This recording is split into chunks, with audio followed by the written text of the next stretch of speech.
Bonjour, bonjour à tous. Merci d'avoir rejoint cette réunion, cette nouvelle session qui vient juste après le déjeuner. C'est toujours les sessions un peu compliquées pour réunir un peu tout le monde, mais nous sommes très heureux de vous avoir avec nous sur une session qui, réellement, nous, depuis CGLU, nous l'avons co-organisée avec ONU Habitat. Merci, ONU Habitat. Une session qui doit parler de la résilience urbaine à travers les liens ruraux-urbains. Et comment est-ce qu'il est possible de générer un équilibre territorial à travers les ressources et pour le climat et pour la soutenabilité de notre planète. Je voudrais peut-être commencer la session, bien que nous attendons encore un intervenant, le président de la région de Casablanca-Stade. Mais je voudrais peut-être commencer déjà, on a déjà quelques bonnes minutes de retard. Donc, Emilia Saïs, je ne sais pas s'il faut encore te présenter, secrétaire générale de CGLU, Cité et gouvernements locaux unis, pour nous parler de comment est-ce que depuis notre organisation, nous envisageons la symbiose entre les liens ruraux-urbains et comment est-ce que ce secret que contient ces liens ruraux-urbains peuvent générer et aider à un équilibre territorial par rapport au climat et pour la planète. Merci Firdaus. Bonjour à tous et toutes. I'm going to speak in English. Let me start with an approach that is taking a step back from that question. Because I think it is important now when we talk about resilience and what does it mean to be resilient. We need to do a reflection of what we are asking ourselves to achieve. And I think that the answer to the question of what it is to be resilient right now has changed in the last couple of years since the COVID emergency. We have come to understand much more the depth and breadth of what resiliency implies. First of all, because we are in a permanent situation of complex emergencies. So we are not facing one issue, we are facing several issues that add up to each other. We are facing climate change, but we are facing also social inequality, we are facing economic instability, we are facing an energy crisis, we are facing what we call now this perma-crisis, so this situation of complex emergencies. And we have gone through a health crisis, which we know will not be the last one, and that has also shown us the interconnections among these very different things, how our system is connected. And so when we say to ourselves, okay, what does it mean to be resilient? What does it entail to make a territory resilient? We are demanding from ourselves actually to get ready to face the future, no matter what is to come. And we don't know what is to come. We don't know how it is going to look like. We were talking about jobs this morning in a session earlier on when we were talking also about food security. And we need to realize that over 60% of the jobs of the future are jobs that we do not know now, that we do not know they exist, because we are going to be influenced by new technologies, by artificial intelligence, by a new way of society. So this all is part of the equation of that resiliency that we need to find, and we need to realize that all of these things are very, very interconnected. And if we come from that interconnection, then the dichotomy between the rural and the urban and the territorial approach, the systemic approach, becomes much, much more important. And we need to realize that our futures are intertwined, and it is impossible now to talk about global issues without having a local and territorial perspective. And if we look at how we have been facing the health crisis around COVID, we have all come to realize what an important role local service provision, the innovation, the flexibility, and the capacity to improvise at local level, how they have been critical to actually face the crisis. However good or bad we have done it, nobody has done well fully, and nobody has only made mistakes, right? And so I think it is important to realize that resiliency now is also putting the incognita on the equation, realizing that we need to govern and take decisions in complexity, and that resiliency will need to actually question the governance instruments that we have now. It has the capacity, actually, to reshape our democratic and governance systems. And we will need to do it if we want to be successful. It is no longer about technical solutions, and I think that the COVID crisis has also shown us that technical solutions on their own are not enough. That it takes the community, it takes the political will, it takes a social vision to actually build the kind of resilience that we need to face, in particular because, as it has been said throughout this conference, we will need to make sacrifices, we will need to change the way that we live. And if there is a region in the world that is very aware of these acute issues, of these acute problems, because these perma-crises are adding up, is the Mediterranean region. Yeah. The Mediterranean region is a space of opportunity, of creativity, of resilience, of cultural wealth, but it is also a space where there is great inequality, there is great desperation about the future, and it faces challenges that are cross-border, that no single sphere of government, no single country, and no single actor can address on its own. So for us, from the perspective of our network, and this is why we were very keen to participate in this roundtable, resilience has this overarching scope that will need to shape the way that we govern ourselves, and where the rural-urban linkages are not only linkages, but a symbiotic relation that will make us successful in sustainability, and at the end of the day, that is what it is about. I'll stop here. Thank you very much for the opportunity.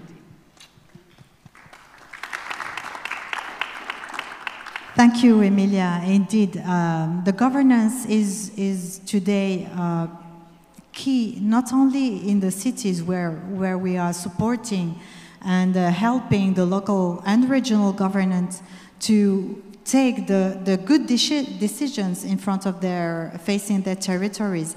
The question also is how to help the governance in the rural side in the way that you were saying, so that this dichotomy is not a dichotomy anymore, but the symbiosis is a win-win situation indeed. I would like to go, we have Remy Stepping, Chief of Policy from UN Habitat from Nairobi, joining us. I would like to invite him to give his introductory words as well. Remy, are you with us? I am. I'm not sure if you can hear me. Yes, we can hear you. Please, Perfect. go on. All right. Okay, thank you very much for the invitation. Sorry I could not be there in person, but very keen so far from the discussion that have been happening. So from UN Habitat perspective, we are standing, in the context of what we already know that Emilia had highlighted, but I just want to bring us back a little bit in the context of the Intergovernmental Panel on Climate Change that has that particular dimension of resilience and climate, as well as the Intergovernmental Science Policy Platform on Biodiversity and Ecosystem Services. That speak directly to the importance of resilience and in the context of urban-rural linkages. Also coming from the premise that, again, it's very important that we realize that we acknowledge that urban-rural linkages are really key, that integration is important, that territorial approaches are there, inclusion is important, and that the context of multiple classes. So 5 simple messages that we have in this context of this session. Building on what Emilia has said, we have to acknowledge that the role of innovation, technology, and disruptions is really essential now to embrace resilience. If you don't really back or build on the potential that technologies can bring in, or some ways in which some shift can happen, it will be very difficult to handle resilience. So we have to tap on some of these approaches, acknowledging that disruptions is not necessarily bad. In some ways to push our boundaries, to push out away from our comfort zone, to be more resilient, to adapt, to be agile, to adapt to multiple crises, as Emilia had highlighted. The second point is that indeed we have to start thinking of not places, but multiple places, or what we call territorial approaches in general. The whole of territory is the approach that is required to be more resilient. You cannot be resilient and your neighbor is not. Then that will bring down your resilience. So we have to use not only what we know already of the whole of the society, but the whole of territory approach, because the urban-rural nexus might not be enough. We have to start changing the paradigm in terms of looking as a whole in approaching our the territories, the places that we are dealing with. That's why at UN Habitat we often say, leaving no one but no place behind, in that idea of spatial but also social inclusion. The third message is that it's high time that we start looking very much in terms of solutions. Solution-driven approaches or solution discussions will help us a lot in finding ways that can be relevant, that can work for us. And that local is not local, local is global, and that connection is important. And by doing so, we focus more on the impacts, the outcomes, the changes that are required in terms of solution seeking, which was the first message, fourth message in looking at the changes, the outcome, the impact, the change that we would like to see. When you start looking from that direction, then we make more progress. The last message is that we should be getting more comfortable in thinking out of the box, to adopt unconventional approaches and embrace complexities. That's why at times when we talk about multi-actor, sector, scale, it's actually a good lens to look through the mixity of actors, sectors, approaches, scale, and that's where innovation can come in. So it's important that we feel more comfortable, not just looking at what we know, what our mandate, what we stand for, but to be able to do so. So these are the 5 messages.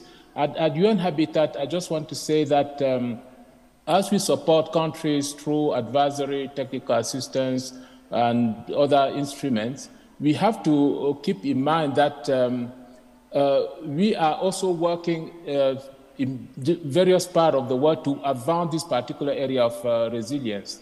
In Benghazi, with the University Mohammed VI Polytechnic, we are in the process of setting a center that will look directly to the issue we are discussing here on territorial resilience, innovation, and smart performance.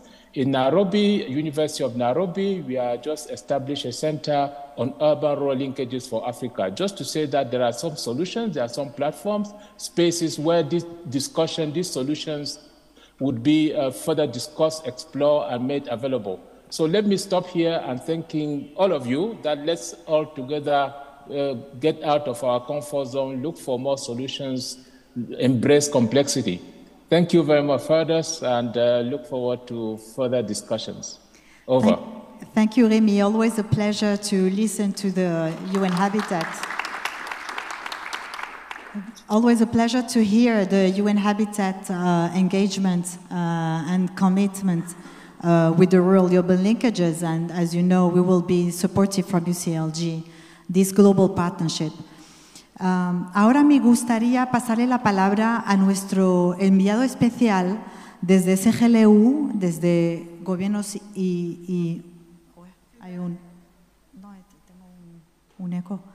Ciudades y Gobiernos Locales Unidos, enviado especial para la nueva Agenda Urbana. Quisiera invitar a Carlos Martínez, alcalde de Soria, en España, para que nos dé sus palabras de introducción también. Alcalde, ¿nos escucha? ¿Carlos? Firdaus. Sí. Buenas tardes. Te escuchamos muy bien, por favor.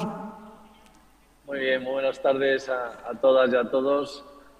En primer lugar, pedir disculpas, ¿no?, por no poder participar de forma presencial, ¿no?, en este nuevo encuentro en el que volvemos a poner en el centro de la acción política de los gobiernos locales a nivel internacional a las personas desde un punto de vista territorial, ¿no? Es un placer poder seguiros a través de las redes, y quiero mandar un abrazo emocionado y fuerte a mi hermano Sefiani, a Emilia, a Remy, a Abdelatif y Firdaus, ¿no?, que son los que hacen de anfitriones en este panel de participación, ¿no? Yo voy a intentar hacer unas breves palabras y, como digo, pidiendo disculpas por no estar ahí presencialmente con todos vosotros, para intentar poner encima de la mesa una vez más el mensaje que llevamos intentando trasladar a toda la ciudadanía y aparte del resto de instituciones que complementan con nosotros el trabajo para poder mejorar la vida y la calidad de vida de la gente, ¿no? Llevamos abordando a través de la Agenda 2030 y sus 17 Objetivos de Desarrollo Sostenible, y también a través de la nueva Agenda Urbana, incluso a través de ese documento que recoge el Pacto por el Futuro y el compromiso de los gobiernos locales con el planeta, las personas, la paz y la democracia, la necesidad de hacer un cambio de modelo. Un cambio de modelo desde el punto de vista social, un cambio de modelo desde el punto de vista económico, un cambio de modelo también desde el punto de vista medioambiental. Y yo me atrevo a decir, ¿no?, como responsable de la nueva Agenda Urbana también, que ese cambio de modelo solo podrá ser posible en los tres aspectos, el medioambiental, el económico y el social, si se hace desde el entendimiento y la comprensión de la necesidad de un cambio de modelo desde el punto de vista territorial.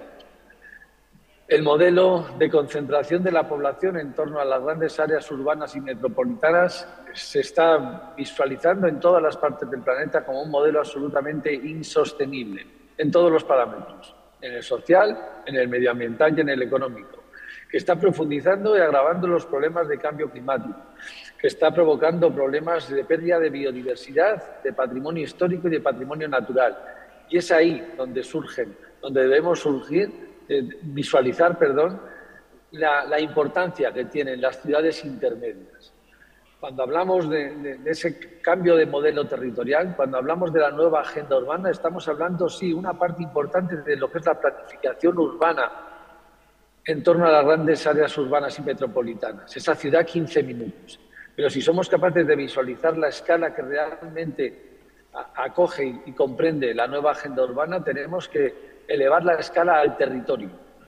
Y esa necesaria ordenación territorial en la prestación de los servicios básicos, los derechos de ciudadanía, en las infraestructuras que generan competitividad al territorio y con ello la posibilidad de desarrollar economía.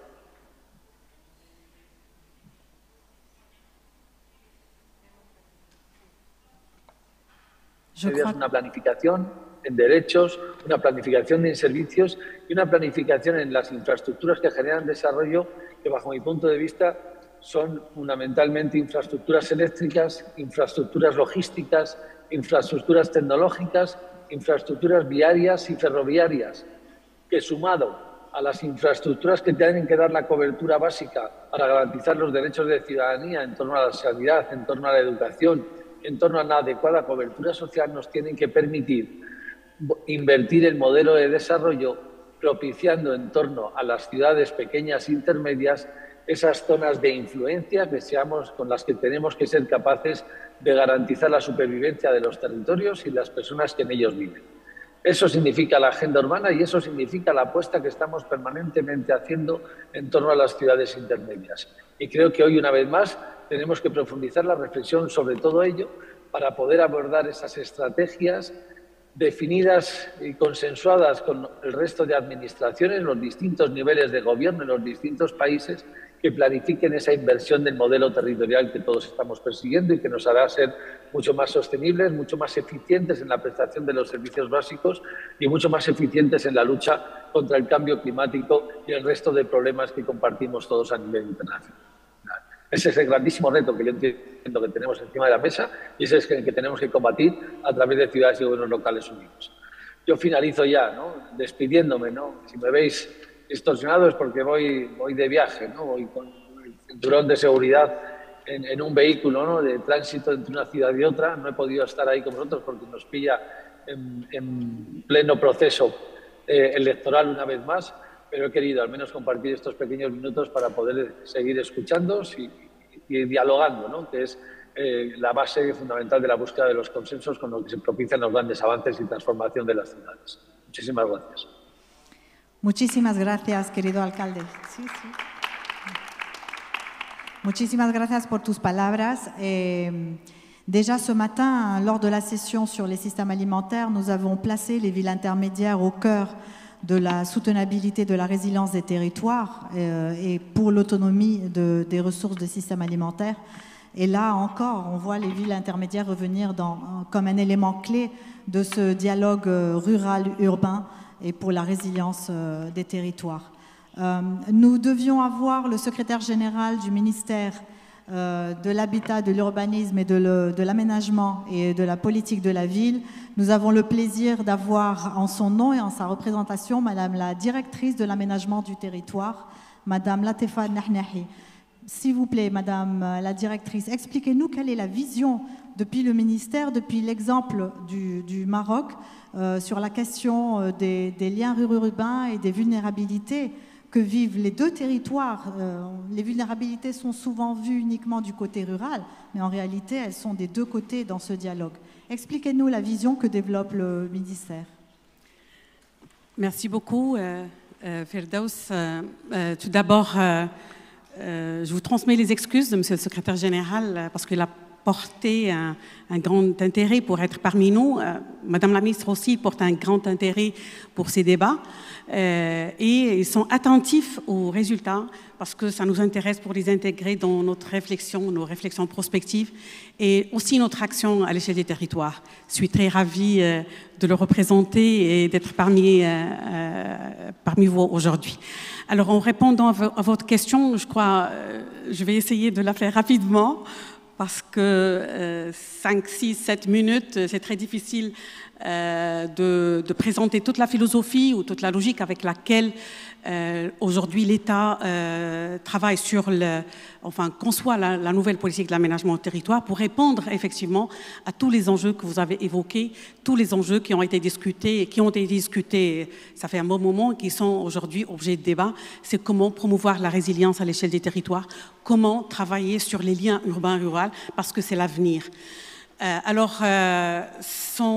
de détailler les éléments de réflexion sur lesquels aujourd'hui l'État travaille en matière d'aménagement du territoire, j'aimerais rappeler des chiffres qui sont des chiffres clés pour nous et qui sont très parlants par rapport à ce que vous dites aujourd'hui. Vous savez que nous avons mis en place un observatoire national des dynamiques territoriales en 2012. Aujourd'hui, il est opérationnel à 100%. Et dans le cadre des analyses sur les évolutions des territoires, des dynamiques et des disparités, nous avons relevé que 18% du territoire national, elle abrite 70% de la population et produit 75% du PIB. Ça veut dire quoi ? Et on sait qu'au niveau du Maroc, il y a un potentiel énorme en matière de ressources territoriales. Quand je dirais ressources territoriales, ressources humaines, avec grand H, ressources naturelles, patrimoniales, culturelles, etc. 18% qui produit 75% du PIB, ça veut dire qu'il y a un territoire prometteur qui aujourd'hui n'est pas arrimé aux dynamiques de développement, avec toutes ses composantes urbaines et rurales. Ça, je crois, c'est un indicateur frappant qui nous a laissé à réfléchir aujourd'hui comment faire de la révision, faire du renouveau, l'action en matière d'aménagement du territoire. Alors, nous travaillons aujourd'hui sur la base des acquis que nous avons, parce que vous savez que le Maroc a conçu des référentiels en matière d'aménagement du territoire. Il a plus que 50 ans d'action en matière d'aménagement du territoire, mais les années 2000, il y avait une opportunité, une volonté politique pour renouveler la politique de l'aménagement du territoire. On avait 2 référentiels, la Charte nationale de l'aménagement du territoire et le schéma national, qui sont toujours valables, et le schéma, il est 2030. Il a édicté les principes, c'est un schéma les principes de développement durable à l'échelle du territoire. Et l'évaluation qui a été faite en 2015, ça a permis de dire qu'effectivement, c'est un référentiel qui a beaucoup servi. Il a beaucoup servi à concevoir des politiques sectorielles, parce que l'aménagement du territoire, il a toujours besoin de politiques sectorielles très fortes, mais cohérentes et convergées à l'échelle des territoires. Donc aujourd'hui, sur la base des réformes engagées par le Maroc, notamment la Constitution, vous savez que la Constitution, il a décrété le cadre de vie et le développement durable en tant que droit à tous les citoyens. Ça, c'est très important. Deuxième chose, toutes les réformes engagées, notamment la régionalisation avancée avec un process de gouvernance territoriale. Aujourd'hui, l'État, il partage les attributions en matière d'aménagement du territoire avec la région. Ici présent avec nous, Monsieur le ministre et président de la région de Casastat.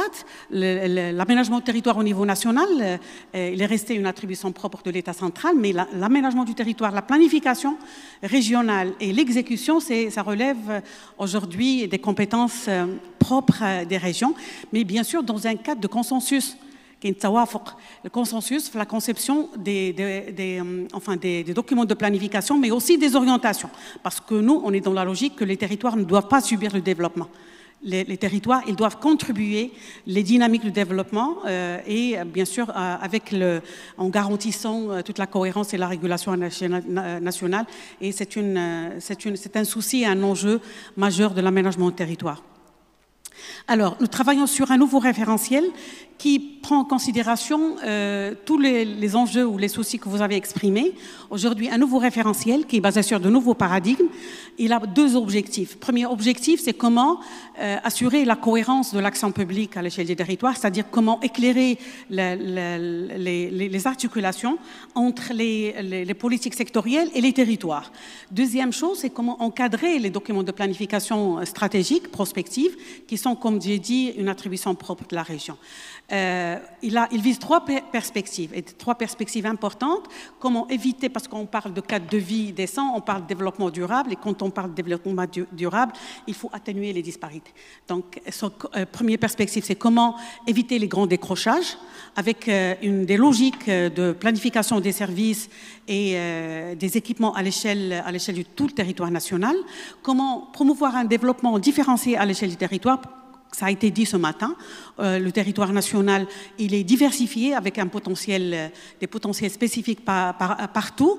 Donc, automatiquement, comment concevoir des politiques ou des logiques de développement se basant sur la révélation des ressources endogènes et rendre capable partout le territoire. Et ça, je crois que c'est une perspective très importante.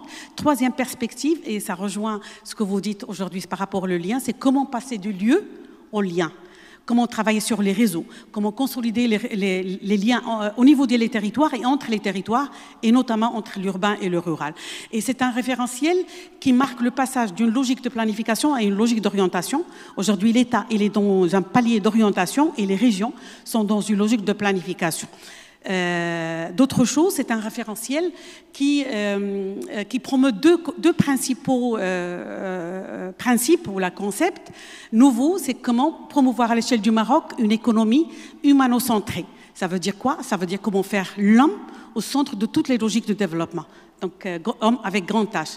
Deuxièmement, et ça répond au souci de la résilience, c'est comment promouvoir une économie régénérative. Ça veut dire qu'une économie qui n'épuise pas les ressources, mais qui régénère les ressources. Et de là, si on a le temps, on peut développer plus en détail ces éléments parce que je crois, comme l'a dit, et ça a été énoncé au niveau du nouveau modèle de développement, c'est qu'il faut oser. Il faut innover, être créatif, les démarches à l'échelle des territoires. Parce que, comme vous le savez, Sa Majesté l'a dit, il y a beaucoup d'actions à l'échelle des territoires, mais l'impact au niveau des territoires et aussi l'impact sur les citoyens, il n'est pas encore arrivé à l'ambition souhaitée. Alors, ça, premièrement. Deuxièmement, pour tisser les liens entre le rural et l'urbain, on travaille sur deux niveaux. Premier niveau, c'est comment promouvoir la compétitivité, l'attractivité des petites villes. Vous savez que l'armature urbaine au niveau national, il est structuré autour des métropoles. On a aujourd'hui 8 ou 10. Sur des villes intermédiaires, on a aujourd'hui 61 villes intermédiaires, mais non, on ambitionne avoir une centaine sur la base de nouveaux indicateurs, je vais en parler. Et sur les petites villes, aujourd'hui le Maroc, il compte 294 petites villes. Différenciées, nous avons élaboré une stratégie qui est au service des territoires, qui a permis d'identifier quatre typologies de petites villes et nous avons conçu des stratégies d'intervention spécifiques par rapport à chaque catégorie de petites villes. Et l'objectif, c'est comment encadrer le territoire rural, comment offrir une offre de services et d'équipements pour la population rurale, parce que, comme vous savez, la philosophie aménagement territoire, il est contre le principe de la fixation de la population. La mobilité, c'est un droit, mais il faut aussi réfléchir sur comment aujourd'hui créer des zones d'activité qui peuvent ruisseler naturellement la population et la concentrer au niveau des centres, et je vais en parler par rapport aux centres émergents, et éviter les migrations surtout la migration au niveau de l'urbain. Je crois que ça, c'est une jonction très importante pour lier l'urbain et le rural et avoir des dynamiques très positives entre les deux parce qu'on ne peut pas concevoir des politiques cloisonnées de l'urbain et des politiques cloisonnées du rural. Deuxième aspect de ce volet, c'est on travaille sur les centres émergents. Les centres émergents aujourd'hui, ce sont des noyaux sur lesquels l'État doit agir d'une manière conjointe, d'une manière convergente et pour pouvoir créer des dynamiques positives et aussi avoir je termine sur ça, et avoir un impact très important par rapport au développement rural. Le deuxième volet, et qui est aussi le plus important, c'est qu'aujourd'hui, dans le cadre du protocole, de la mise en œuvre du protocole qui a été signé en 2018 à Chaouane dans le cadre du premier forum mondial, avec CGLU Monde, CGLU Afrique, ONU Habitat, et qui est porté par les deux ministères au niveau Maroc, c'est le ministère de l'aménagement du territoire national, de l'urbanisme, de l'habitat, de la politique de la ville, mais aussi le ministère de l'Intérieur, on est en train de concevoir une stratégie nationale sur les villes intermédiaires. Pourquoi? Parce que, comme vous le savez, l'État il a donné beaucoup de force, beaucoup d'énergie au niveau des grandes villes. Les villes moyennes, ils ont un potentiel énorme en matière de développement.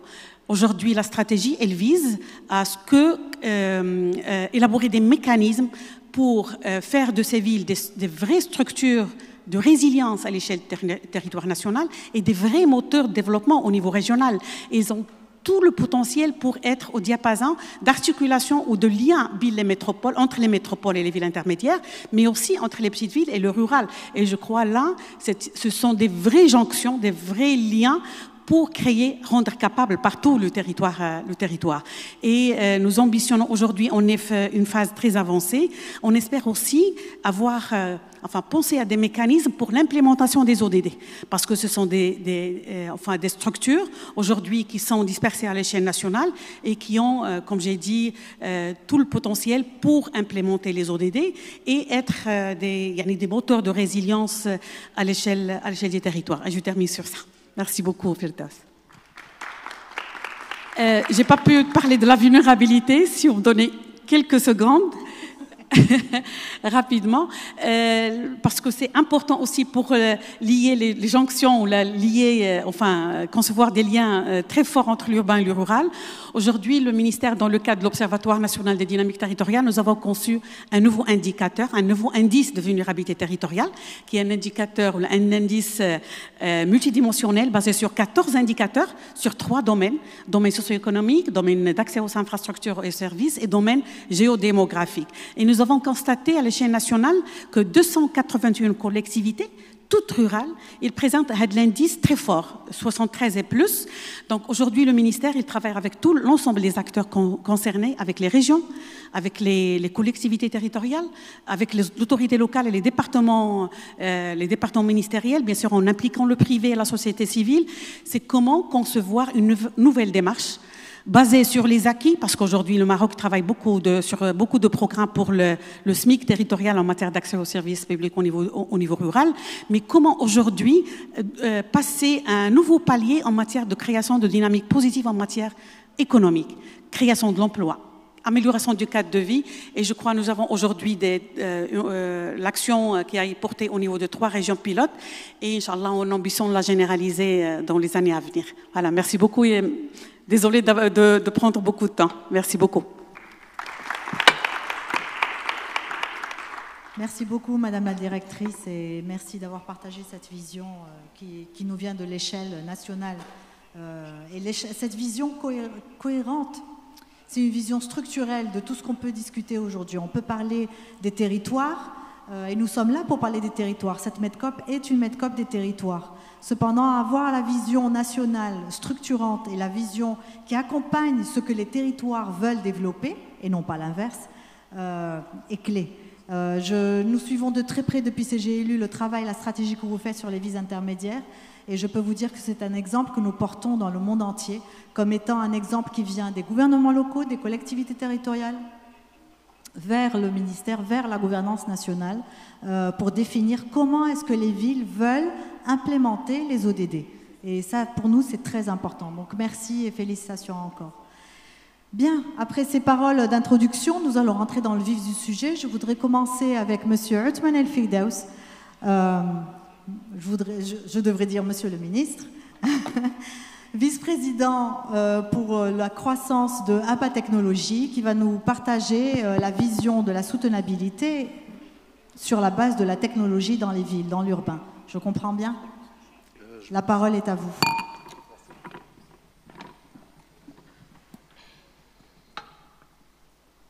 Bonjour à tous. Je suis très heureux d'être là en attendant que la présentation soit projetée.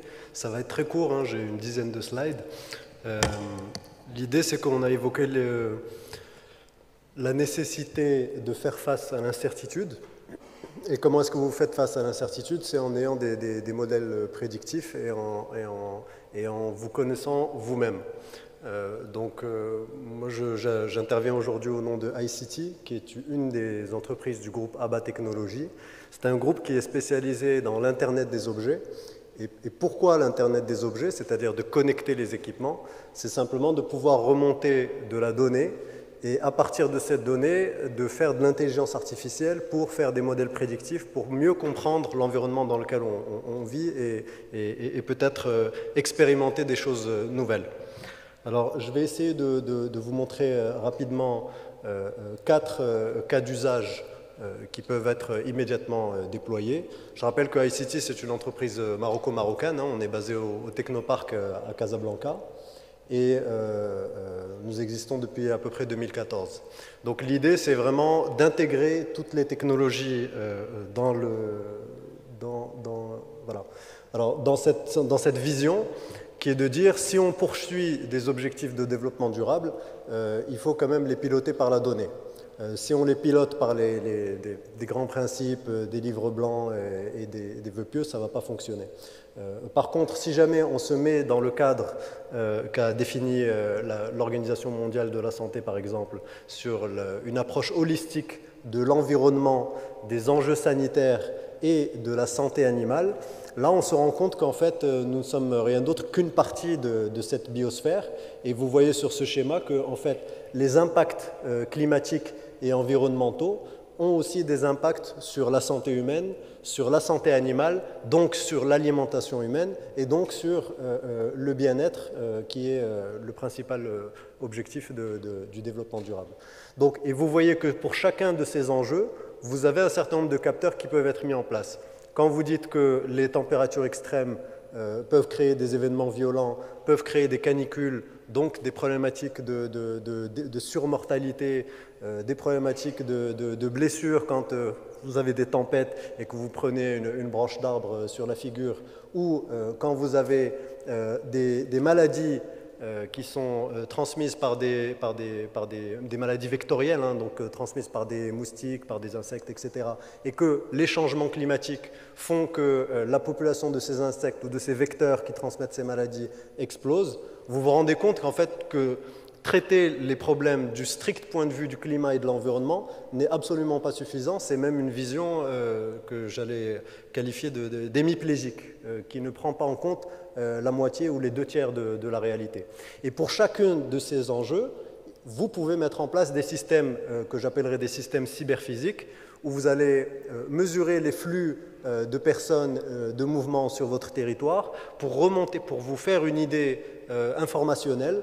Et donc, on est dans l'informatique urbaine ou l'informatique territoriale qui vous permet de déployer des systèmes d'Internet des objets et d'avoir une information très granulaire sur l'état de la qualité de l'air dans votre ville ou sur votre territoire, l'état des paramètres climatiques. Vous savez qu'aujourd'hui, quand vous regardez les données de la météo nationale, sont basées sur à peu près 700 stations météo dans tout le Maroc, mais vous n'allez jamais avoir, vous savez qu'on a des milliers et des milliers de microclimats au Maroc, donc vous n'allez jamais avoir une vraie information qui soit granulaire sur exactement ce qui se passe sur votre territoire. Et donc si vous déployez un réseau de stations météo connectées, si vous déployez un réseau de capteurs de qualité de l'air, si vous déployez un réseau de stations de télémédecine vétérinaire, par exemple, pour suivre en temps réel la santé de votre cheptel ou des animaux qui sont dans votre territoire, là vous avez une idée beaucoup plus précise de ce qui se passe au niveau de votre santé, au niveau de l'avenir de votre territoire, de son activité économique, etc. Je vous rappelle que vous avez des changements climatiques qui impactent la productivité de vos animaux, si vous faites du lait avec des vaches, si vous faites de la laine avec des moutons, etc. Et donc cette productivité, elle impacte votre activité économique. Et donc la plupart du temps, quand vous avez un facteur ou un choc environnemental, ça se traduit également par des chocs de nature économique, logistique, etc. Je vais essayer de vous montrer aussi qu'il y a un certain nombre de systèmes cyberphysiques qu'on peut mettre en place. Et l'idée, c'est que toute la méthode, elle consiste à dire qu'on ne peut pas améliorer quelque chose qu'on ne sait pas mesurer. Du moment que vous savez le mesurer, vous allez ramasser de la data sur ce sujet-là. Du moment que vous avez ramassé de la data, vous allez construire le big dans Big Data. Et là, vous allez pouvoir faire des modèles prédictifs qui vous permettent de déployer des plateformes. Et donc, nous, ce qu'on fait chez ICT, c'est qu'on a une plateforme centrale qui permet de connecter à la fois les données de l'IT, donc du logiciel, et à la fois les données de tous vos équipements connectés. Quand je dis les équipements connectés, ça veut dire que vous avez des capteurs de GPS pour vos camions de gestion des déchets. Vous avez des capteurs de température, des capteurs pour la chaîne du froid de vos médicaments. Vous avez des capteurs de qualité de l'air dans vos quartiers, dans vos habitations, près des quartiers industriels. Quand vous êtes une collectivité territoriale et que vous accordez une autorisation à un industriel de s'installer, vous lui demandez de limiter la pollution, mais personne ne mesure cette pollution-là. Donc il faut avoir cette data pour piloter les choses. Quand vous avez des caméras de vidéosurveillance sur un territoire, la même chose. La caméra, c'est la reine des capteurs. Tout ce qu'un œil humain peut faire, la caméra peut le faire. Et donc quand vous avez des caméras, il ne faut surtout pas se contenter simplement de faire du CCTV classique, mais toutes ces images, toutes ces vidéos, il faut les exploiter du point de vue de l'intelligence artificielle pour en faire ressortir un certain nombre de choses. Donc c'est ce que notre plateforme permet de faire, et cette plateforme s'appelle Fusion AC360. Et nous avons 4 domaines d'expertise. C'est les smart buildings, donc vraiment la première unité de base, c'est que le bâtiment devienne intelligent du point de vue du contrôle d'accès, du point de vue de la vidéosurveillance, du point de vue de l'environnement contrôlé, les capteurs de CO2, la température, l'humidité, etc. Vous avez les territoires intelligents, vous avez également les smart grids, c'est-à-dire les réseaux intelligents, que ce soit le réseau d'eau ou le réseau d'électricité. Ça, c'est valable à la fois en ville ou dans les territoires, et aussi chez les industriels. On va voir que l'enjeu pour les industriels est très important pour le changement climatique.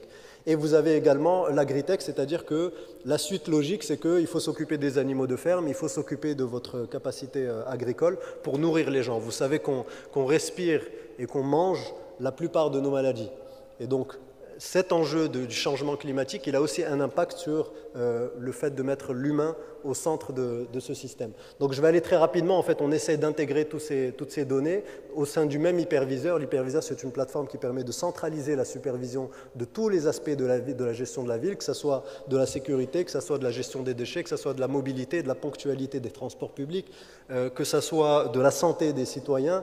Vous pouvez mesurer que l'asthme commence à un âge plus précoce dans un certain quartier que par rapport à la moyenne nationale. Et là, vous savez que ça a des impacts, c'est pour des raisons environnementales. Et donc, tout ça, c'est pour suivre, avoir de la donnée sur les gens, avoir de la donnée sur les actifs. Quand je dis les actifs, ça veut dire les flottes de véhicules des collectivités territoriales, les engins, les bennes tasseuses, les bacs de gestion des déchets, etc., l'énergie, l'eau et l'air.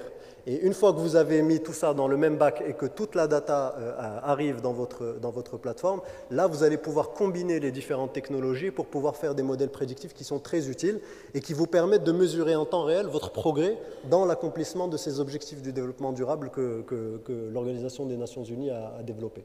Alors, je vous montre le premier cas d'usage, c'est simplement la vidéosurveillance telle qu'on la connaît classiquement, mais là, vous rajoutez une dose d'intelligence artificielle. Si une ville, par exemple, veut aller vers 20% de transport en bicyclette, eh bien, il faut d'abord pouvoir mesurer ce pourcentage avant de savoir qu'est-ce qui va vous mener vers les 20%. Donc là, les caméras vous permettent de mesurer cela. Comme ce que vous voyez ici, c'est un cas que nous avons fait à Casablanca, à la province de Noassar, où on compte les véhicules et on est capable de vous dire, voilà, en temps réel, il y a plus de véhicules ou moins de véhicules. Imaginez que si vous êtes capable de le mesurer en temps réel, vous pouvez faire des expériences et essayer des nouvelles choses et voir si elles augmentent le pourcentage de deux roues qui roulent ou si elles le baissent. Le deuxième use case, j'en ai que 4, donc ça va aller très rapidement. Le deuxième use case, c'est évidemment le monitoring de la qualité de l'air. Et là, ça a des impacts sur la santé, ça a des impacts sur l'activité économique, et là, et essentiellement sur le bien-être des gens.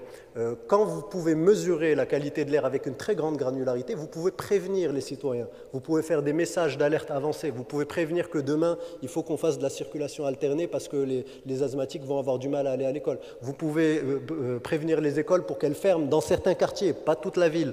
Donc, dès que vous avez de la data, vous pouvez rendre la ville plus intelligente et améliorer le bien-être des citoyens.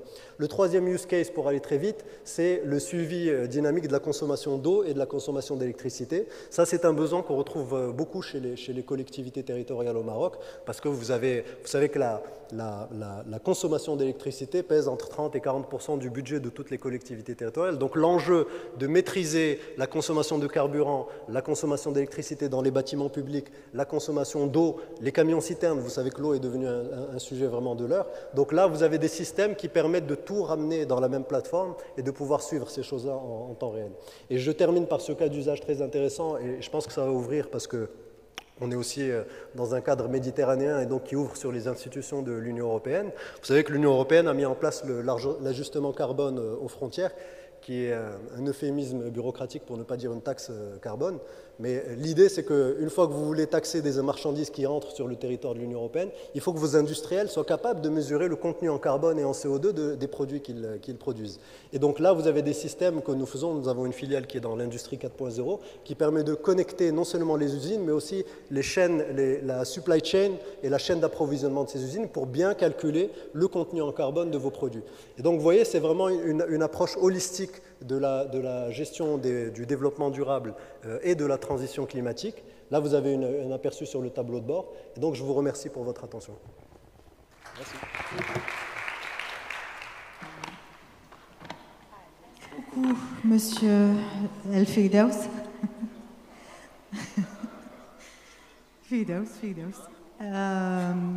Merci beaucoup.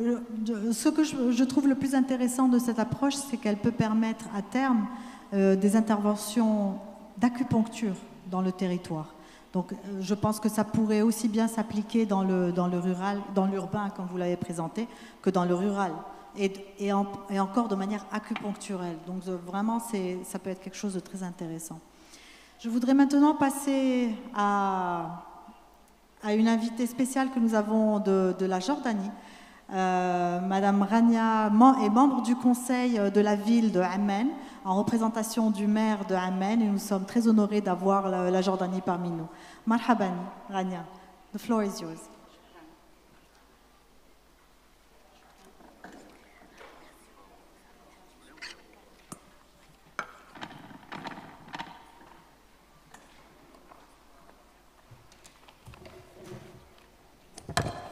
بسم الله الرحمن الرحيم. أصحاب المعالي والسعادة والعطوفة والحضور الكرام، سعيدة جدا بدعوتي لهذا المؤتمر الدورة الثالثة والتي تتعلق بالمناخ، ومن دواعي سروري أن أكون أيضا ممثلة لمعالي أمين عمان. أنا عضو مجلس أمانة منتخبة ل3 دورات متتالية،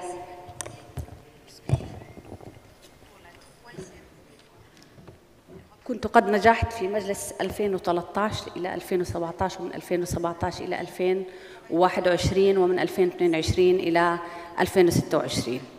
وتخصصي حصلت على ماجستير في إدارة الأزمات والكوارث، لذلك أجد نفسي قريبة لهذا الموضوع. فيسرني أن أكون معكم وبينكم، أتحدث إليكم وأهديكم التحية نيابة عن كل العمانيين، مثمنة هذه الدعوة الثمينة لأتحدث عن مدينتي أمانة عمان.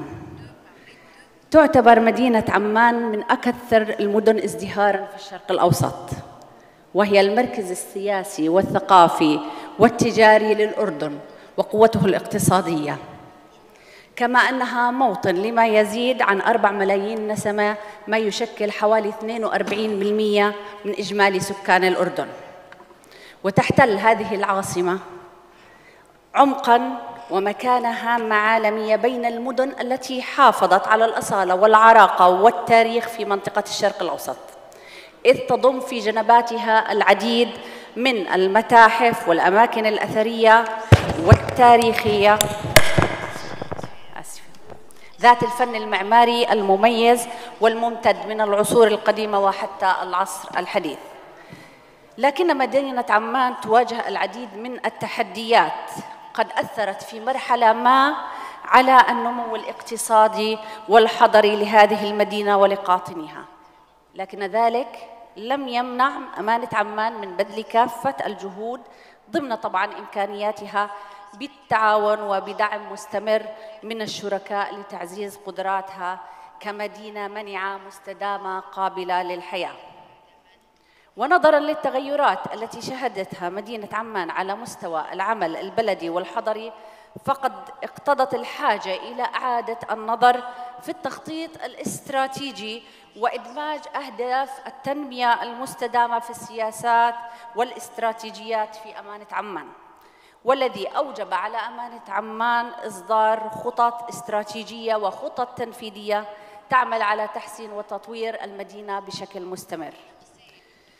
فمدينة عمان ما تزال سباقة، إذ أنها أول مدينة عربية تطلق تقرير الاستعراض الطوعي المحلي الأول، وذلك بهدف رصد التقدم وقياس تنفيذ أهداف التنمية المستدامة، وبهدف التسريع في توطين هذه الأهداف وبناء خطط مبنية على الأدلة والبيانات وتعزيز الحوار الدولي مع المدن الأخرى في العالم. والأهم من ذلك مساهمتها في صياغة استراتيجية تساهم في توطين وتحقيق أهداف التنمية المستدامة حتى عام 2030. وقد تم اتباع منهجية ترتكز على الشمولية والتشاركية في إعداد هذا التقرير، حيث تم إشراك جميع أصحاب المصلحة من القطاعين العام والخاص والأوساط الأكاديمية وأيضاً منظمات المجتمع المدني اللي لها دور كبير، والمنظمات الدولية ووكالات هيئات الأمم المتحدة. مع التأكيد أيضاً أنه أشركنا العديد من الفئات الهشة والنوع الاجتماعي، لأنهم الأكثر تأثراً في الأزمات والكوارث. ومع ضرورة التوسع في تضمين أهداف التنمية المستدامة، فقد انعكس ذلك على الخطة الاستراتيجية لأمانة عمان للأعوام 2022-2026، بما يتوائم مع الأهداف الوطنية لأهداف التنمية المستدامة وتوافقها مع رؤية التحديث الاقتصادي للأردن والتي أطلقها جلالة الملك عبد الله الثاني. لذلك تم تقسيم هذه الخطة إلى 4 محاور رئيسية. الأولى وهو معني بجودة الحياة والبيئة، الثاني يتعلق بالنقل والحلول المرورية والبنية التحتية، والثالث في الاستثمار وأخيراً المحور الرابع اللي هو محور التشريعات، حيث حرصنا أن ترتكز بشكل أساسي على مرتكزات ذات أولوية للمدينة، في مقدمتها النقل العام والتغير المناخي والحفاظ على التنوع البيئي وإدارة النفايات البلدية والتخطيط الحضري للمدينة، وتعزيز دور المواطن أيضاً في المشاركة المجتمعية والتشاركية، ويصب ذلك في تحقيق الأهداف الوطنية ذات العلاقة وأهداف التنمية المستدامة للأمم المتحدة، وتتواءم مع التطورات والفرص الرئيسية التي يشهدها العالم في مجال التحول الرقمي واستخدام تقنيات الذكاء الاصطناعي. وقد أدركت أمانة عمان حاجتها للتحول والتطور نحو مستقبل مستدام، فقد قامت الأمانة بتطوير وإعداد مجموعة من الخطط على مدار السنوات الماضية لمواجهة التحديات ولتحسين جودة ونوعية الحياة في الوقت نفسه، فإن السكان في عمان بحاجة إلى تعزيز التحول نحو الاستدامة. وهذه الخطط تعمل على استراتيجية منعت عمان، وخطة عمان للتغير المناخي، وخطة عمان مدينة خضراء، وخارطة طريق عمان كمدينة ذكية. وتشارك هذه الخطط مجموعة من المحاور تشكل في مجملها أولويات العمل في مدينة عمان. فالمحور الأول وهو يتضمن أنظمة الطاقة والمباني الفعالة. تعتبر أنظمة الطاقة والمباني هي المكون الرئيسي للاستدامة، وتقوم مدينة أو أمانة عمان على اتخاذ خطوات مختلفة في الطاقة المتجددة، وبالتالي على العمل على تخفيف انبعاث غاز الكربون الكثيف وتحقيق الالتزامات المحلية والوطنية في اتفاقية باريس، وتنفيذ السياسات التي تعزز استخدام الطاقة المتجددة التي تضم الطاقة الشمسية، وبالتالي تعزيز منعت وكفاءة أنظمة الطاقة والمباني. فعلى سبيل المثال اعتمدنا منظومة حوافز تهدف إلى تشجيع وتطبيق معاني المباني الخضراء، مثل السماح بتركيب ألواح طاقة شمسية، أيضاً على أسطح المباني وعلى أسقف مواقف السيارات من دون استيفاء أي رسوم بهدف التشجيع. أيضاً إعطاء زيادة على النسبة الطابقية بنسبة 25% للأبنية التي تراعي هذا النموذج. ثانياً تركيب نظام خلايا شمسية على أسطح مبنى الموظفين في أمانة عمان ليغطي ما يزيد عن 20% من استهلاك الكهرباء للمبنى الرئيسي في أمانة عمان، ويجري تعميم هذه الحالة على مباني وأملاك ومنشآت الأمانة المترامية. أيضاً من ضمن هذه الإجراءات استبدال وحدات الإنارة القديمة اللي هي صوديوم وزئبق بوحدات إنارة موفرة للطاقة اللي هي الليد، حيث استبدلنا حوالي 125 ألف وحدة إنارة في الأحياء السكنية وفي الشوارع الرئيسية والجزر الوسطية. أيضاً كان هناك استبدال لما يزيد عن 1100 وحدة إنارة في الحدائق والمساحات العامة بوحدات ليد موفرة للطاقة. في عندنا أيضاً نظام التحكم الذكي الذي كان من المتوقع أن يقلل استهلاك الكهرباء بنسبة 50 إلى 75%. أيضاً هناك مشروع الغاز الطبيعي بيوغاز في مكب الغباوي الذي يساهم بما يزيد من 45% من فاتورة أمانة عمان. هناك الكثير من المحاور الأخرى، لكن يبدو أنه في ضيق للوقت، تتعلق بأنظمة التنقل المتنوعة وإدارة النفايات الشاملة ذات الكفاءة في استخدام الموارد. وهناك أود الإشارة إلى بعض المشاريع البيئية مثل مشروع استخراج الغاز الحيوي في مكب الغباوي، ومشروع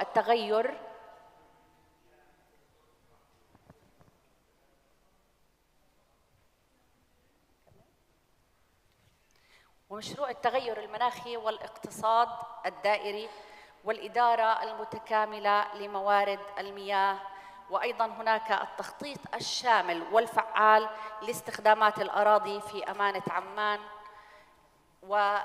فقط أشدد بس على ذكر مثال واحد اللي هو إحنا نفتخر فيه في عمان، تنفيذ مشروع الباص السريع، لأنه هو نموذج نقل فعال يمكن الاعتماد عليه من قبل المستخدم، ولاقى نجاحاً فاق التوقعات، وهو يعتبر مثال يجمع التكامل بين مجالات الطاقة والنقل والاستدامة والتخطيط الحضري والحلول الذكية، كل ذلك لنحافظ على هوية عمان وموروثها الحضاري مع ربطها بالقفزات الحضارية وتحقيق الأهداف المستدامة للتنمية الاجتماعية، ولتكون رؤية عمان رائدة وتكون مدينة مرنة منظمة وعصرية وذكية آمنة وجاذبة ومستدامة ذات روح قابلة للحياة ومحافظة على إرثها وأصالتها.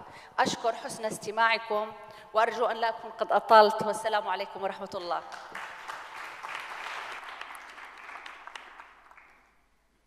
شكرا جزيلا. Il faut insister sur le fait que la grande métropole de Amman est en train de devenir un exemple au niveau des pays en situation de désertification pour les efforts qu'ils font pour le développement durable et pour l'intégration du verre dans une ville dans un tel contexte. Merci beaucoup pour nous avoir accompagnés. Je voudrais maintenant passer la parole à Monsieur Abdeltif Mahzouz. Je devrais dire aussi Monsieur le ministre, mais surtout, moi ce qui m'intéresserait de savoir ici, c'est que pour une région comme la vôtre, qui a été à une époque l'unique centre de production de biens et de goods, j'ai le mot en anglais, désolée, et de services au Maroc. Aujourd'hui, heureusement, nous sommes dans une autre étape où chaque région est devenue un centre de production, mais Casablanca a été le centre industriel du Maroc pendant très longtemps. Comment est-ce que la région prévoit, depuis ce niveau de gouvernance, la transition vers une vision plus durable et plus écologique? La parole est à vous, Monsieur le Président. Avec plaisir.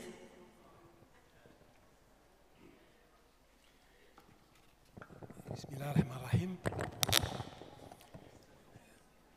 En tout cas, je tiens à vous remercier d'avoir organisé cette rencontre qui est un prélude à la COP28. Et comme vous le mentionnez, de la COP27 à la COP28, donc entre deux capitales du Moyen-Orient, on passe par Tanger, c'est bien. Le sujet que vous avez mis au centre de la discussion aujourd'hui m'a attiré. Et pour ne rien vous cacher, je suis venu avec l'idée de chercher des solutions. Mais je voulais qu'on partage un peu ce qu'on est en train de faire les uns et les autres. Je vais partager avec vous les grandes problématiques de notre région, très rapidement, les pistes de solutions sur lesquelles on travaille, et je vais vous dire aussi sur quoi nous sommes un peu bloqués. Et ça m'a fait plaisir de voir, en tout cas, deux interventions qui ont suscité mon intérêt à chaud. C'est Hetman avec son système qui permet en tout cas de constituer de la data, et Dieu sait que dans ce domaine, si on a de la data, on peut régler beaucoup de choses, y compris l'adhésion politique pour des décisions importantes de ce type. Et également, notre ami espagnol qui a évoqué des sujets exactement sur lesquels nous travaillons. Madame Amman, il m'est arrivé de visiter Amman et je pense qu'ils ont fait de grands progrès sur un ensemble de points. En tout cas, ça fait 8 ans que j'ai visité Amman pour la dernière fois. Ce qui m'avait le plus impressionné, c'est la dimension mobilité à l'intérieur de la ville. Donc c'était quand même intéressant comme expérience. Alors, je vais parler de la région Casablanca-Stade en zoomant un peu sur la métropole Casablanca. Très rapidement, parce que je vais donner quelques chiffres, c'est juste pour positionner les problèmes que j'aimerais partager avec vous et le type de solutions sur lesquelles nous sommes en train de travailler. La région Casablanca-Stade, c'est presque 7,5 millions d'habitants, donc c'est plus que beaucoup de pays. C'est le tiers du PIB du Maroc, c'est 22% de la population, c'est 40% du parc automobile et, j'arrondis, et 50% de la production industrielle. Ça justifie amplement, même si ce n'est pas une raison de l'avoir, les 50% d'émissions de gaz à effet de serre qui sont émis par la région par rapport à ce qui est émis au niveau national. Donc, notre problème, si vous voulez, c'est d'une part de faire en sorte que notre région continue à se développer, continue à avoir ce leadership national, voire même continental, sur un ensemble d'activités, sur un ensemble de secteurs, mais de réduire justement cet impact carbone et cette pollution dont les coûts, justement, si on arrive à les chiffrer, parce qu'il y a des choses qu'on chiffre, il y a des choses qu'on a beaucoup de mal à chiffrer, si on arrive à chiffrer tous les coûts de la pollution en général, dans un espace géographique déterminé, je pense que ça nous aidera à dépasser certains problèmes, parce qu'il s'agit de faire une balance entre le coût et le coût financier et le coût général qu'on va essayer de réduire. Conscient de cela, j'ajouterai quelques indicateurs sur la dimension déchets, parce que le titre de cette rencontre, c'est aussi gestion des déchets et économie circulaire. Casablanca émet en moyenne, donc la métropole Casablanca, pas la région, 4000 tonnes de déchets par jour. Donc, avec à peu près 84% qui sont des déchets ménagers, 9% déchets inertes, 5% on va dire d'industrie, déchets industriels et à peu près 4% de déchets verts. À titre anecdotique, pour la fête Eid al-Adha, le tonnage de déchets pendant les 3 jours, ça tourne autour de 30 000 tonnes au lieu de 4 000. Donc on multiplie par des coefficients incroyables. Donc, pour gérer cela, Casablanca a une société de développement local qui a pris en charge depuis plusieurs années maintenant cette question, et le coût direct, connu, charge fixe, charge variable, de la collecte et du traitement des déchets dépasse 1,1 milliard de dirhams. C'est le tiers du budget de la ville de Casablanca.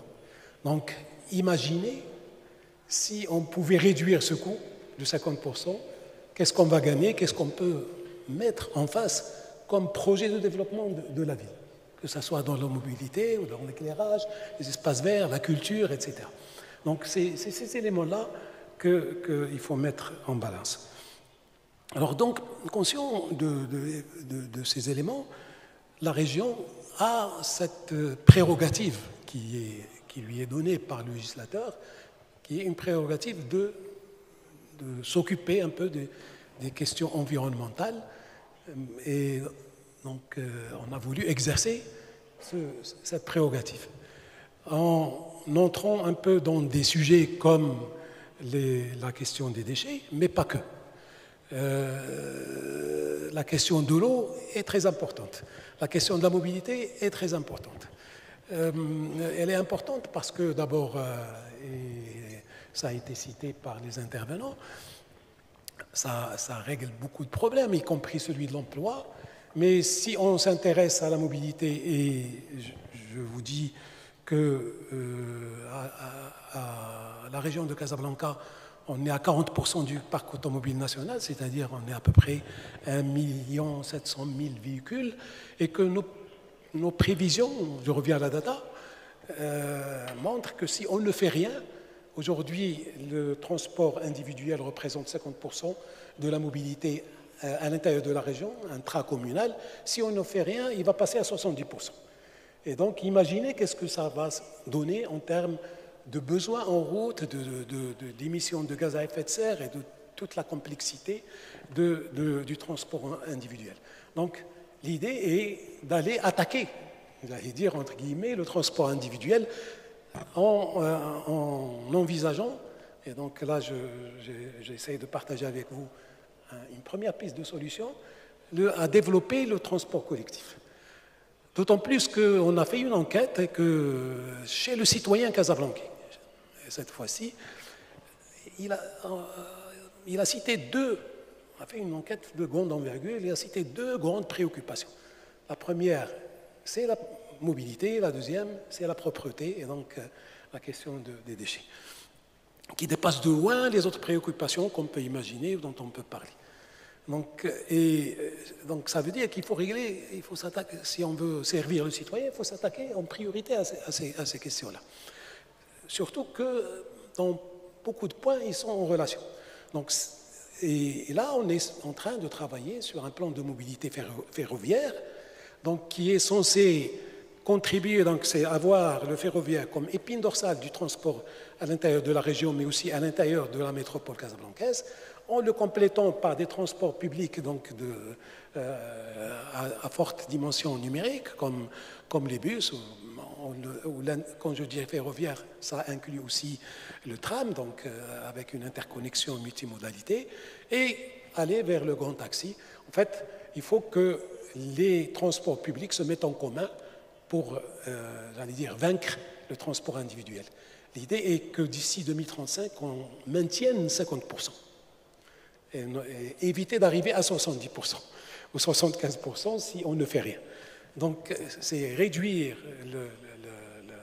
le coût climatique de la chose et, bien sûr, permettre plus de facilité dans la vie de tous les jours. Également, par rapport à cette histoire par rapport à la question de l'eau, parce que l'eau fait également de cette dimension environnementale. Tout le monde sait qu'on a un grand stress hydrique dans la région. C'est peut-être le stress le plus prononcé au Maroc. Et donc, il y a des solutions. Je ne vais pas revenir, ça prend beaucoup de temps. Mais il y a de grandes solutions. Mais notre contribution directe à nous, c'est qui est en relation immédiate avec les questions que nous débattons aujourd'hui, c'est la réutilisation des eaux usées. Donc on a mis un grand programme avec la métropole casablancaise, mais aussi avec d'autres villes comme Mohammedia, comme Barchid, comme Stat et El Jadida, pour réutiliser les eaux usées et donc éviter de polluer la mer, j'allais dire, mais aussi de réduire la pression qu'il y a sur les eaux conventionnelles. Et éviter aussi de perdre de l'eau. On a un programme sur tout ce qui est efficience en matière de gestion de l'eau au niveau de la région. En chiffres, les questions de l'eau et de l'environnement représentent 40% dans notre plan, du budget de notre plan de développement régional sur la période 2022-2027, qui, lui, et donc porte sur un budget de 47 milliards de dirhams, à peu près 5 milliards de dollars.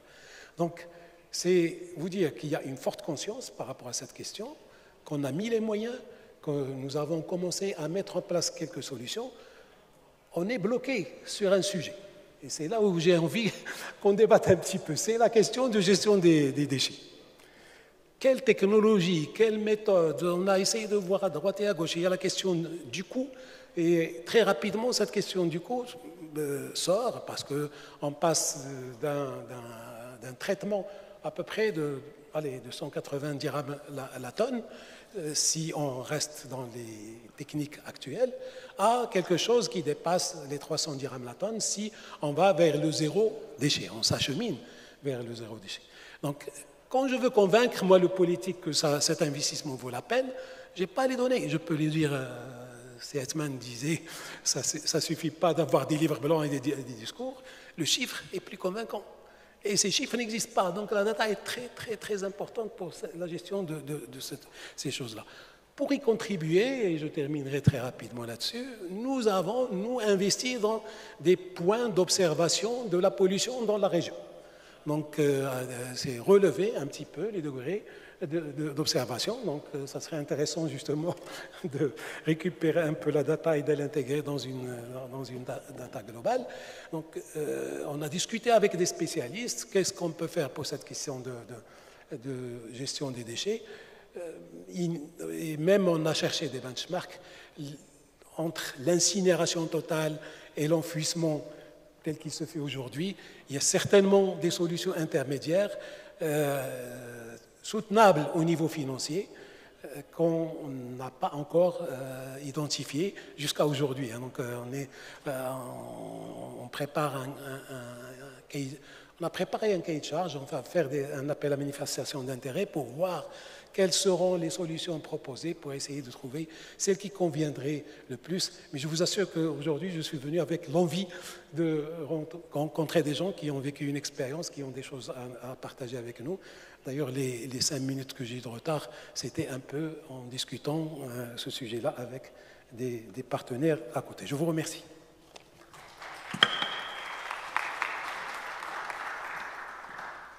Merci beaucoup, Monsieur le Président. Moi, je trouve très intéressante votre approche de dire quel est le coût. Je trouve très intéressante votre approche de dire quel est le coût, si vous voulez. À chaud, hein. Des réactions à chaud. Quel est le coût de la mise en place de mesures climatiques et je trouve intéressante le fait de la réfléchir en termes de phasage, en cherchant des solutions intermédiaires. J'aimerais aussi vous poser une autre question pour répondre à cette question. C'est quel est le coût de ne pas faire des actions urgentes aujourd'hui? Et je ne suis pas sûre qu'on soit sur la même balance. Je ne suis pas sûre qu'on soit dans la même balance. Mais très rapidement, c'était ma question. Parce qu'aujourd'hui, je suis en train de convaincre des décideurs politiques pour aller vers des solutions, on va dire, les plus proches de zéro déchet possible. Les plus drastiques. Oui. Mais lorsqu'on me dit on passe de 200 à 400, dans une échelle de millions de tonnes, en termes de soutenabilité financière, ça devient difficile. Moi, au fond de moi-même, je sais que la perte par ailleurs serait plus importante en termes de santé. Edman en parlait tout à l'heure. De santé, de territoire, de ressources. De pollution des eaux. Mais ces chiffres-là n'existent pas.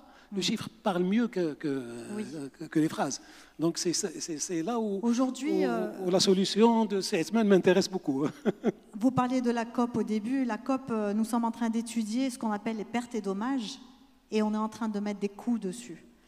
Et je pense que le coût de ces pertes et dommages sera bien supérieur à tout ce qu'on peut investir aujourd'hui. Et je pense que c'est un argument bien lourd. En tout cas, merci beaucoup d'avoir partagé. Je souhaite que la région de Casablanca, qui a été locomotive économique du Maroc il y a quelques temps, soit une locomotive de la transition écologique de tout le Maroc, Inch'Allah. Je ne pense pas qu'il y ait beaucoup de régions qui ont consacré 40% de leur budget sur 6 ans à cette question de durabilité. Excellent. Voilà. C'est une excellente nouvelle. Bien, je voudrais maintenant, comme on dit en anglais, last but not least, j'étais il y a quelques mois à Mérida, dans la communauté, la Comunidad Autónoma de Extremadura, dans la région de Extremadura en Espagne, pour un expert group meetings avec ONU Habitat et avec des experts du monde entier pour parler de cette relation rurale-urbain. Et c'est notre directrice qui est présente avec nous aujourd'hui qui nous a reçus et qui a partagé en plus de l'organisation que je voudrais vous remercier encore une fois, muchísimas gracias. Mais les échanges ont été très fructueux. Nous avons fini sur un partenariat mondial pour les liens ruraux-urbains que toutes les grandes institutions allons partager et mener dans le plaidoyer. Mais nous avons beaucoup apprécié l'exemple de Extremadura, dans l'exemple qu'elle mène dans sa transition écologique et dans ce dialogue rural-urbain, cette symbiose que disait notre secrétaire général un peu plus tôt, et comment vous étiez en train de la mener. La parole est à vous. Eulalia Yagüe, directrice de planification de la région d'Extremadura, por favor. Buenas tardes, muchísimas gracias por la invitación. Enhorabuena por estas jornadas porque el tema del equilibrio urbano-rural es un tema de urgente reflexión, pero de urgente implantación, de urgente acción. Y es tan urgente como lo es el cambio climático. El equilibrio entre lo urbano y lo rural nos dará que seamos sostenibles o no. En Mérida, no sé si tienen una diapositiva de las que... vale.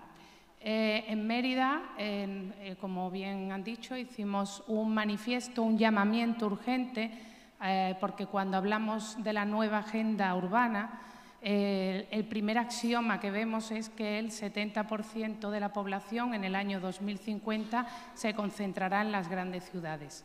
Como ustedes comprenderán, a la gente que habitamos el territorio nos explota la cabeza cuando escuchamos estos datos. ¿Por qué? Porque parece que se establece una diferencia entre el desarrollo urbano y el desarrollo territorial y que uno y otro no tienen relación.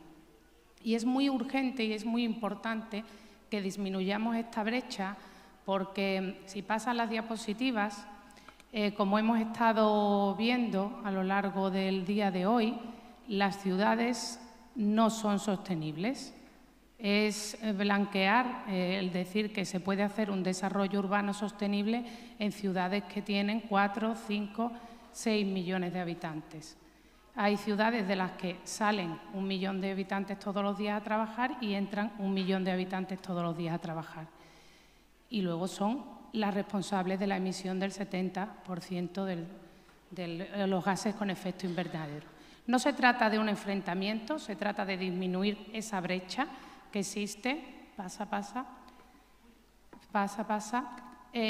y de buscar la justicia territorial.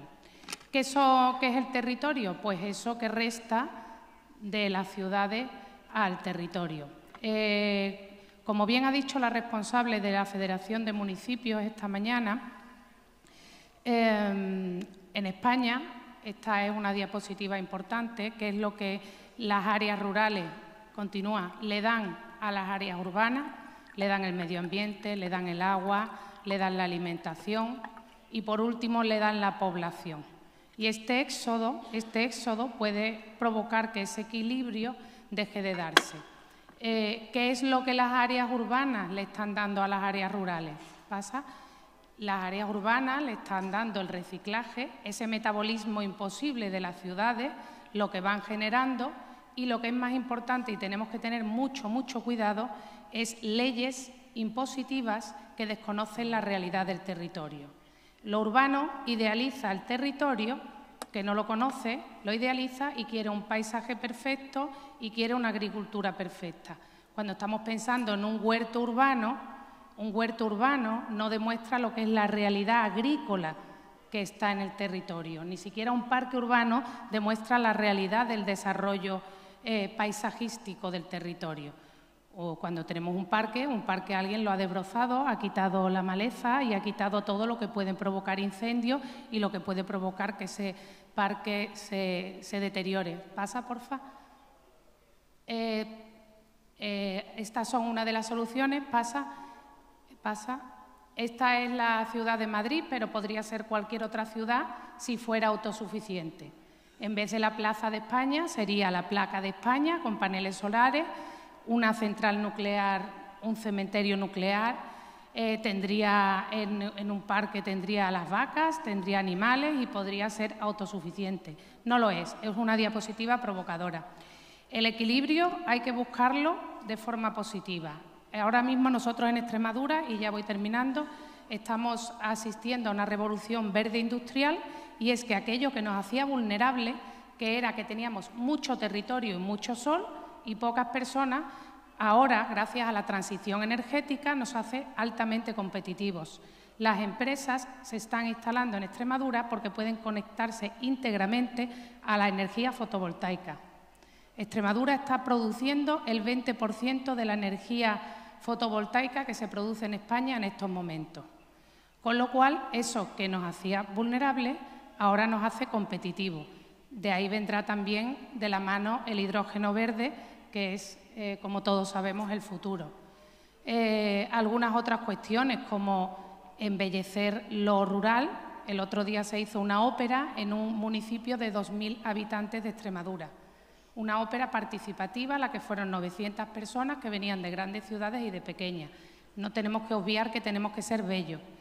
El equilibrio con la generosidad de las ciudades, pasa por favor la última ya y cierro, el equilibrio con la generosidad de las ciudades y con la dignificación, con hacer digno el papel de lo rural.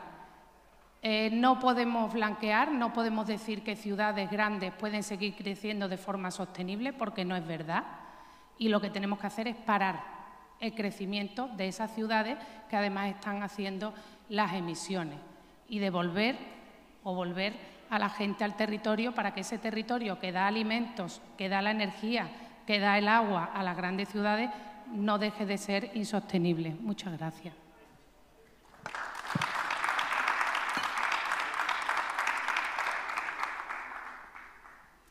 Muchísimas gracias, Eulalia, por compartir estas reflexiones y la experiencia.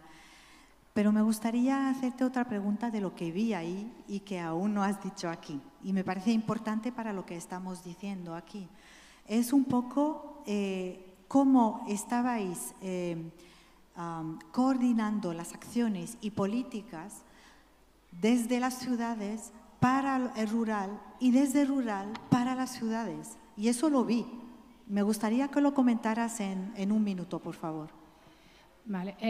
Realmente las regiones nos reunimos en Extremadura porque la política urbana y territorial en España se encuentra descentralizada en las propias regiones que hacemos nuestro diseño urbano. Entonces nosotros en Extremadura nos hemos diseñado como comarcas que aglutinan municipios y las tratamos como ciudades. Una comarca con 30 municipios es una ciudad de la que los pueblos son los barrios de estas ciudades, y todos ellos tienen que tener ese equilibrio y todos ellos tienen que tener esos servicios compartidos, y de esta forma hacerlo sostenible. Los indicadores, cuando nosotros establecemos a las personas en el centro de las políticas, en el centro de los indicadores, ya desaparece lo que es el concepto de ciudad y pueblo. Gracias. Muchísimas gracias. Chers participants, chers tous, nous avons vu, il y a au moins un lien entre tous, et j'appelle notre rapporteur, M. Abdebouazza, d'ONU Habitat. Moi, je pense, il y a eu un lien qui a été cité par tous, c'est générer des politiques centrées sur l'humain. Je ne dirais pas sur l'homme et la femme, mais sur l'humain, sur l'être humain. Et cela a été dit aux différents niveaux de gouvernance, n'est-ce pas, Monsieur le Président? Ça a été dit aux différents niveaux de gouvernance, autant par la directrice que par Monsieur le Président. Tout à fait. Moi, je pense que nous sommes tous là pour l'humain. C'est notre raison d'être et c'est la raison d'être de nos politiques. Et d'ailleurs, comme je disais tout à l'heure, il faut évaluer les coûts pour faire des balances. La principale composante du coût, c'est le coût humain. Lorsque il y a une chanson de Nasr Rewan qui disait donc en fait, lorsqu'on perd une vie, ça n'a pas de prix. Ça n'a pas de prix. Et moi, j'ai pas envie de vous effrayer, mais j'ai vu quelque part un chiffre qui m'a effrayé. C'est que la pollution tue, c'est-à-dire les décès prématurés, causés par la pollution sont supérieurs à ceux de la pandémie. Donc, on s'est tous mobilisés contre la pandémie et de manière intensive. Il faut qu'on fasse de même pour cette pandémie durable. Elle est beaucoup, qui est la pollution et qui est donc l'émission de gaz à effet de serre. Deuxième élément de l'humain, et ça c'est pour le décideur politique en général, c'est la sanction politique. J'ai fait un calcul comme ça, comme on dit, à pied levé. Le kilo de déchets à Casablanca coûte 1 dirham, son traitement. Donc chaque kilo que une famille ou une société industrielle ou un constructeur émet coûte à la collectivité 1 dirham. Donc, alors, soit on continue à faire ce que nous sommes en train de faire et nous privons la collectivité d'une manne financière qui pourrait lui permettre d'améliorer son cadre de vie, d'améliorer, je dirais même, de créer des opportunités d'emploi, d'enrichir en termes de valeur notre environnement, soit donc il faut chercher cet argent auprès du citoyen. Si on veut ne pas vraiment sanctionner le développement, il faut que le pollueur soit payeur. Donc c'est cet adage qui revient souvent, et là aussi on retrouve l'humain, parce qu'il faut sensibiliser tout le monde. Les spécialistes m'ont dit, je me suis réuni la semaine dernière avec les opérateurs du secteur, et ils m'ont dit quelqu'un l'a dit tout à l'heure, qu'il faut procéder par étapes.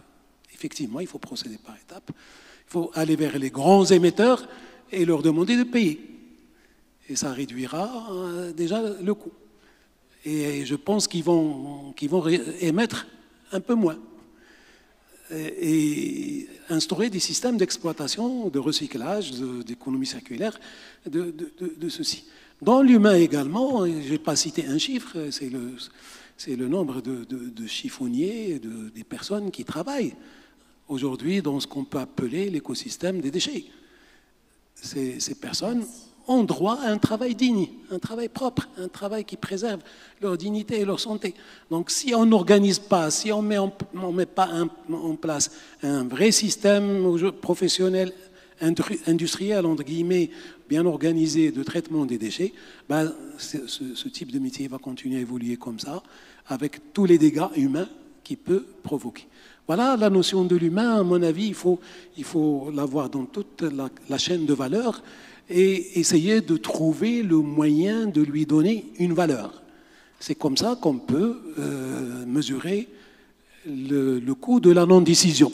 Tout à fait. Et ajouter à cela la valeur de l'humain et la valeur des futures générations, qui n'auront pas le monde que nous sommes en train de vivre aujourd'hui si nous n'agissons pas rapidement. J'aurais aimé prolonger cet échange qui est très riche. Je voudrais remercier chacun des panélistes et je voudrais passer la parole à M. Alte Bouazza, notre rapporteur, pour nous raconter ton feedback sur la session. Merci Firdaus. En tout cas, c'est très difficile de faire un rapport en synthétisant un peu toutes les très riches interventions, que ce soit les 3 premières qui ont un peu planté le décor. À l'échelle internationale, à travers une intervention très riche d'Emilia, qui a mis l'accent sur l'humain et sur le communautaire et sur la question des inégalités. Rémi, de ONU Habitat, qui a... J'ai retenu quelques idées qui m'ont été transcrites et que j'ai en tête très rapidement, qui a dit que la disruption n'est pas forcément une mauvaise chose. Donc on doit tirer profit de ça et la transformer en résilience. Et la crise de la pandémie nous a montré ça. Et puis, Madame Nahnahi, au niveau du ministère, qui a une vision globale, cohérente sur tous les niveaux, on l'a vu ce matin, on l'a vu aujourd'hui, pour s'inscrire dans ce grand chantier de la régionalisation avancée, de la décentralisation, répondre aussi aux besoins et faire une planification utile d'où on peut tirer de la valeur. Par la suite, on est passé à des présentations très riches au niveau des territoires, Soria, Extremadura, Amman, Grand Casablanca, et Monsieur le ministre, avec la proposition de ICT, que je trouve très intéressante. Donc on a eu droit à un débat très riche, très instructif, où il y a le local, le niveau régional, le niveau central et le niveau international, pour aller, comme tu l'as dit Firdaus, in fine c'est la population, c'est l'humain, c'est le citoyen. Monsieur le ministre, président de la région, il m'a impressionné par les chiffres de tout à l'heure. Casablanca produit 4000 tonnes de déchets par jour. Et on avait assisté la semaine dernière à une présentation du ministère de l'Intérieur qui dit qu'à l'échelle nationale, juste 7% sont valorisés de ces déchets. Alors que c'est une ressource. À Casablanca, c'est 5%. Le coût d'opportunité, il est énorme. Mais on a vu qu'avec la data et les nouvelles technologies, etc., on peut, si tout ça est bien géré, et bien pensé et bien planifié, on peut transformer ces challenges en opportunités, créatrices d'emplois, créatrices de richesses, innovatrices et innovantes. Et je crois que c'est l'objet aussi de ce type de rencontre, c'est d'échanger. On a vu des solutions très intéressantes à Extremadura, le lien entre le rural et l'urbain. À Amman, on sait qu'on a notre collègue Dima qui nous parle beaucoup de ça, les solutions basées sur la nature. Et le projet que vous avez sur la lutte contre les inondations à Amman, c'est très intéressant. Donc je ne peux que remercier tous les collègues, tous les intervenants imminents et les intervenantes évidemment. Je remercie mon ami et sœur Firdaus de la CGLU.